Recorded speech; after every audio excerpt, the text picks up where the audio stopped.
आज हम लोग जो जानेंगे वो है प्रॉब्लम 7.2। तो देखिए प्रॉब्लम 7.2 में क्या दिया है।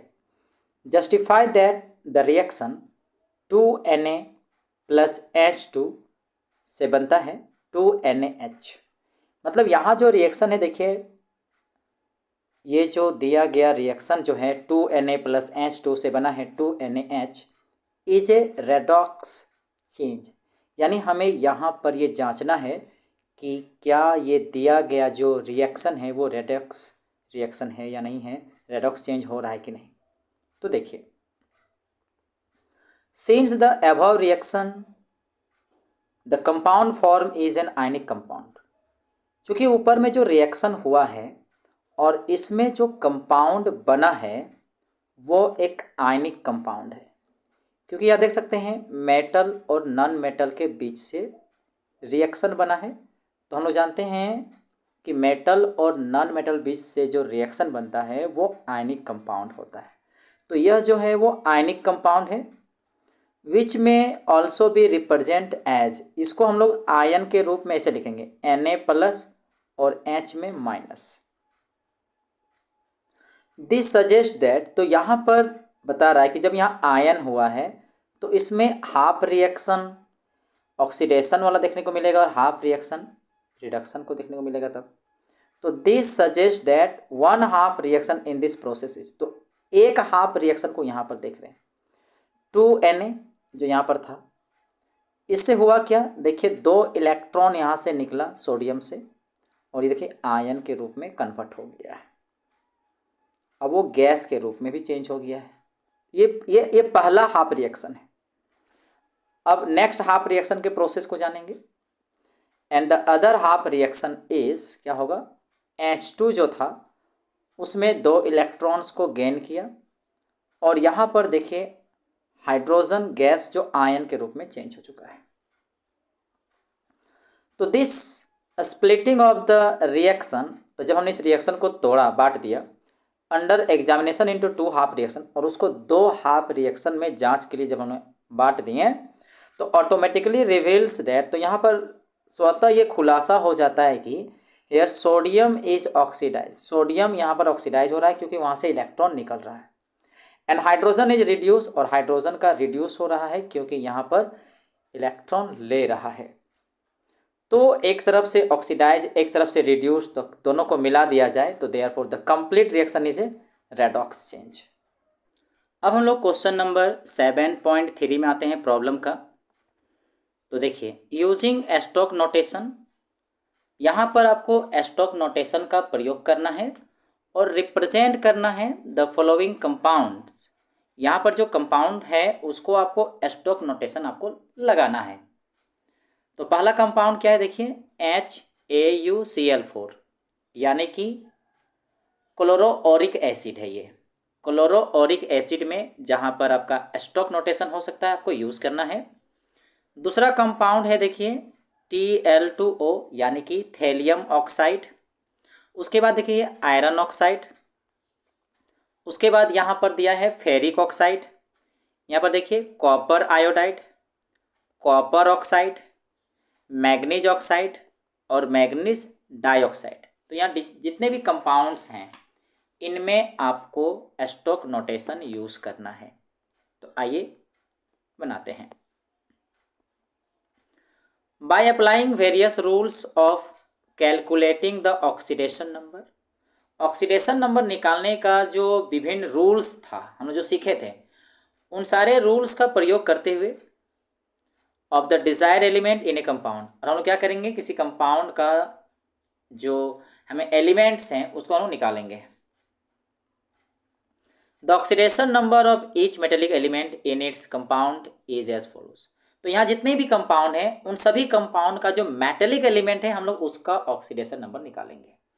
जैसे पहला देखिए, ये इसमें यहाँ जो पहला जो क्लोरोओरिक एसिड है इसमें जो देखिए मेटल है वो Au, तो इसका हम लोग निकालेंगे ऑक्सीडेशन नंबर। तो आइए देखिए कैसे निकालते हैं। तो सबसे पहले हाइड्रोजन के लिए हो जाएगा, चूंकि कंप्लीट एक कंपाउंड है और कंपाउंड का कंप्लीट ऑक्सीडेशन नंबर 0 होता है, इसी का हम लोग यूज़ करेंगे। तो सबसे पहले H के लिए होता है +1 जोड़, AU का नहीं जानते हैं गोल्ड का, तो उसके लिए X जोड़, क्लोरीन का -1 होता है तो नीचे 4 है, गुना होगा तो होगा -4 और जोड़ के 0, तो यहाँ कितना आएगा, यहाँ हो गया -3 + x = 0, तो x = 3, यानी कि AU का कितना निकलेगा, AU का निकलेगा +3। तो आप लोग को भी इसी तरह बना के निकालना है, ठीक है, हम सब करेंगे अभी। अब दूसरा जो कंपाउंड है थैलियम ऑक्साइड, उसका निकालेंगे। तो देखिए थैलियम के लिए नहीं जानते हैं, परंतु यहाँ नीचे 2 है, तो यहाँ पर क्या होगा, 2 गुना x। ऑक्सीजन का जानते हैं कि -2 होता है = 0, 2 से मल्टीप्लाई होगा क्योंकि यहाँ पर 2 एटम है, और ऑक्सीजन का -2 होता है। अब उसको उधर भेजते हैं, तो यहाँ पर 2x = 2, तो x = 2/2, यानी कि x का वैल्यू 1, यानी यहाँ पर 1 निकलेगा थैलियम का ऑक्सीडेशन, मतलब थैलियम एटम का ऑक्सीडेशन नंबर कितना निकलेगा, 1। अब देखिए आयरन ऑक्साइड का निकालते हैं, तो Fe का मान लिए x, ऑक्सीजन का -2 = 0 कंप्लीट कंपाउंड के लिए, तो x = 2 निकला, यहाँ देखिए। इसके बाद हम लोग देखिए यहाँ पर निकालेंगे फेरिक ऑक्साइड का, तो चूँकि ये आपका मेटेलिक है, तो यहाँ जितना है सब हम मेटेलिक का ही निकालेंगे। तो 2 है तो 2 × x + 3 × ऑक्सीजन का -2 होता है, तो -2 = 0, तो 2x - 6 = 0, तो 2x = 6, तो x = 6/2, यानी कि 3, तो यहाँ देख सकते हैं 3 आया है।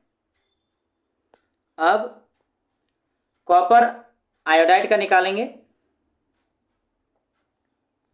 तो यहाँ देखिए कॉपर के लिए x मान लिए और आयोडीन के लिए होता है -1, चूँकि हेलोजन वाला ग्रुप में है, और इसका हो गया 0, तो x का निकल के आया 1 जो यहाँ पर है। अब निकालेंगे कॉपर ऑक्साइड का, तो कॉपर का तो नहीं जानते, चलिए x मान लिए हैं, और ऑक्सीजन के लिए -2 = 0, इसको उधर ले जाते हैं, तो कितना आ रहा है, 2, ठीक है। उसके बाद मैग्नीज ऑक्साइड का निकालते हैं, बिल्कुल सेम नियम, तो मैग्नीज के लिए x मान लिए, ऑक्सीजन के लिए -2 = 0, तो यहाँ x = इसका भी आएगा 2। अब मैग्नीज डाइऑक्साइड में आते हैं, तो मैग्नीज के लिए x × यहाँ 2 है तो 2 से गुना कीजिए, और यहाँ पर -2 ऑक्सीजन के लिए = 0, उधर जाएगा तो आपका हो जाएगा 4 प्लस में। क्योंकि हम लोग सभी मेटेलिक एलिमेंट का निकाल चुके हैं, अब हम लोग क्या करते हैं, यहाँ पर स्टॉक जो नोटेशन है उसको बैठा देते हैं। तो देयरफॉर दिस कंपाउंड्स में बी रिप्रेजेंटेड एज, इसको इस प्रकार लिखेंगे, तो देखिए गोल्ड के सामने ऑक्सीडेशन नंबर 3 लिख दिए। थैलियम का जो हम लोग का जो आया था ऑक्सीडेशन नंबर 1 आया था, तो देखिए यहाँ पर रोमन में 1 लिख देना है, क्योंकि आपको पता है कि स्टॉक का जो नियम है उसमें रोमन में लिखा जा रहा है। आगे देखिए आयरन ऑक्साइड में देखिए 2 आया था, तो रोमन में 2 लिख दिया आयरन के पास। नेक्स्ट देखिए फेरिक ऑक्साइड में कितना आया था, फेरिक ऑक्साइड में 3 आया था, तो यहाँ पर आयरन के सामने देखिए 3 लिख दिया रोमन में। और यहाँ पर हम लोगों ने देखिए कॉपर आयोडाइड की जगह कॉपर पर 1, कॉपर ऑक्साइड में देखिए 2, मैग्नीज ऑक्साइड में देखिए 2, और मैग्नीज डाइऑक्साइड में 4। Justify that the reaction, copper oxide reaction किया है कॉपर सल्फाइड के साथ, तो रिएक्शन के बाद क्या बना है, कॉपर और सल्फर डाइऑक्साइड। आपको यहाँ पहचानना है कि क्या ये रेडॉक्स रिएक्शन है, आपको जस्टिफाई करना है। Justify the species oxidise reduce, आपको फिर यहाँ ये भी पहचानना कि किस स्पीसीज़ का ऑक्सीडाइज हो रहा है और किस स्पीसीज़ का रिड्यूस हो रहा है। Which acts as an oxidant and which acts as a reductant. और आपको ये बताना है कि यहाँ कौन ऑक्सीडेंट का काम कर रहा है और कौन रिडक्टेंट का। तो आइए समझते हैं आंसर को। Let us assign oxidation number two each of the species in the reaction. हम लोग अगर इस रिएक्शन में जितने भी स्पीसीज हैं सबके ऊपर में ऑक्सीडेशन नंबर को बैठा देते हैं। तो यहाँ देखिए ऑक्सीजन का होता है -2, तो यहाँ -2 दे दिया है। कॉपर में देखिए नीचे 2 है, तो इसका मतलब यहाँ पर तब +1 होगा, ताकि गुना होकर तुम्हारा +2 बन गया, क्योंकि हमें कंप्लीट जो होता है वो 0 आना चाहिए। ये तो 2 आगे जो गुना है दोनों के साथ, तो उसको अभी ध्यान नहीं देना है, सिर्फ इनके बीच में ध्यान देना है यहाँ पर। तो ऑक्सीजन का हो गया -2, तो कॉपर का होना चाहिए था +2, तो चूंकि नीचे 2 है तो यहाँ पर +1 होगा। ठीक है, अब यहाँ देखिए सल्फर के लिए देखिए -2, और उसके बाद चूंकि यहाँ पर +2 होना चाहिए कॉपर के लिए, तो यहाँ नीचे से देखिए पहले से 2 हैं, तो यहाँ पर +1 होगा। यहाँ पर चूंकि कोई कंपाउंड नहीं बनाया है कॉपर, तो यहाँ पर 0 होगा। अब सल्फर डाइऑक्साइड में आते हैं, तो यहाँ देखिए ऑक्सीजन का होता है -2, चूँकि नीचे 2 हैं तो गुना होके हो गया आपका -4, -4 होगा ऑक्सीजन के लिए, तो यहाँ पर सल्फर के लिए क्या होगा +4। सारा बैठा दिए ऑक्सीडेशन नंबर। आगे देखिए वी देयरफॉर कंक्लूड दैट, तो अतः हम यहाँ पर ये निष्कर्ष निकालते हैं कि in this reaction copper is reduced, copper जो हो रहा है क्या हो रहा है, रिड्यूस हो रहा है, क्योंकि देखिए +1 से 0 हो रहा है, क्योंकि +1 स्टेट से चेंज होकर 0 ऑक्सीडेशन स्टेट में चेंज हो रहा है। उसी प्रकार यहाँ देखिए सल्फर जो है ऑक्सीडाइज हो रहा है, क्योंकि सल्फर का पहले देखिए यहाँ पर -2 था और वो बढ़ के हो गया देखिए +4, तो -2 स्टेट से +4 स्टेट में चला गया है, तो इसलिए ऑक्सीडाइज हो रहा है सल्फर का।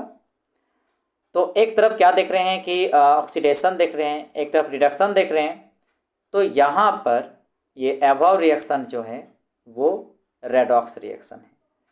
अब हम लोग को पहचानना है कि कौन ऑक्सीडेंट है और कौन रिडक्टेंट है।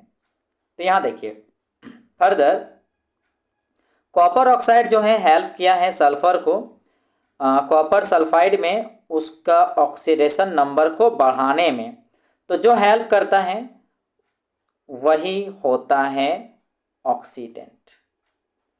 तो यहाँ पर कॉपर जो है वो ऑक्सीडेंट हुआ, क्योंकि इसकी वजह से बढ़ाने में मदद किया है।